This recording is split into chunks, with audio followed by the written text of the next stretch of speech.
Hello everyone, welcome to Cheongfuli Weekly Report. We bring you the latest price and market analysis of China's steel market every week. In the fifth week after the Spring Festival, the steel market is gradually transitioning from a recovery phase to the peak demand season, with end-user purchases picking up steadily. Prices remained relatively stable this week. Hot-rolled coil spot prices rose by 10 yuan per ton compared with last week, while rebar spot prices were flat week on week.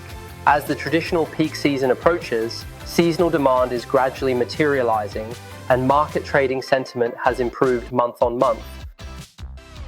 On the macro front, recent conflicts among the United States, Israel and Iran have yet to subside, disrupting traffic through the Strait of Hormuz.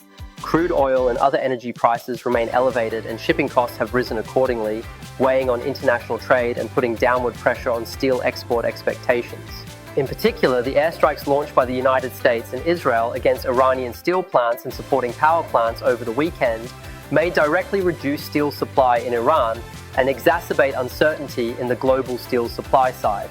Meanwhile, rising energy prices have intensified inflationary pressures in the United States, leading to a further delay in market expectations for Federal Reserve rate cuts, and even emerging recession concerns, which have weighed on commodity prices and exerted an indirect spillover impact on ferrous commodities. On the supply side, total output remains stable in the fifth week after the holiday.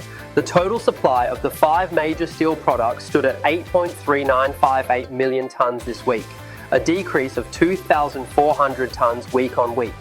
In addition, hot metal production rebounded week on week and is expected to rise gradually amid production ramp-up expectations for the peak season. By product, rebar output fell slightly to 1.9787 million tons this week, down 54,600 tons week on week. Hot-rolled coil output edged up to 3.0561 million tons, an increase of 54,000 tons week on week. On the demand side, the growth rate of steel demand slowed this week. Specifically, apparent consumption of rebar reached 2.2537 million tons, up 172,800 tons week on week. Steel demand from the manufacturing sector remained stable, with apparent consumption of hot-rolled coil at 3.1363 million tons, an increase of 31,200 tons week on week. End-user purchases were flat week on week, dominated by restocking on an as-needed basis. Amid price volatility this week, speculative demand declined week on week.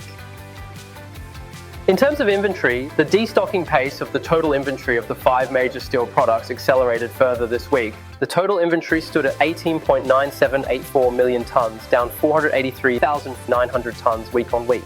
By product, rebar inventory was 8.6191 million tons, down 275,000 tons week on week.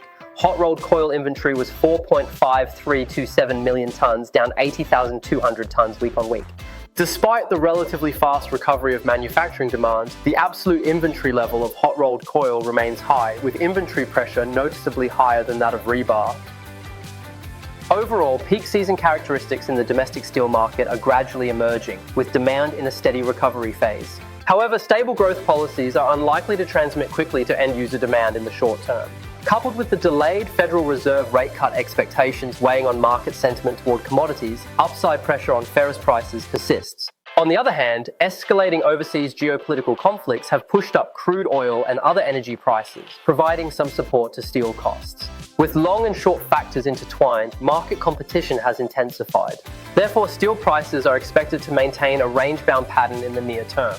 The current demand recovery has been largely driven by earlier price gains, and its sustainability remains to be verified. Going forward, key attention should be paid to whether total demand can effectively absorb the earlier price increases.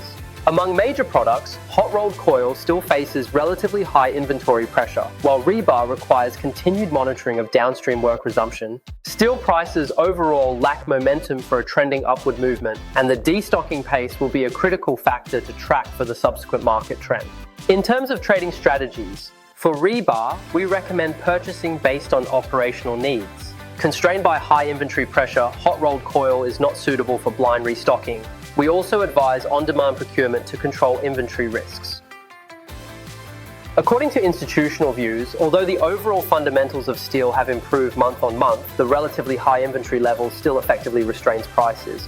Affected by the US-Iran conflict, the support for steel costs from rising energy prices will continue, The upward driving force of prices is still insufficient, and obvious upward pressure will emerge after the rebound. In summary, steel prices are expected to remain in a volatile pattern overall.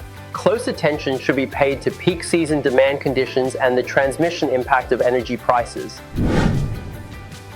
Okay, feel free to leave your thoughts, questions, or any related inquiries in the comment box below. And if you found this video valuable, don't forget to follow us for more updates. See you next week.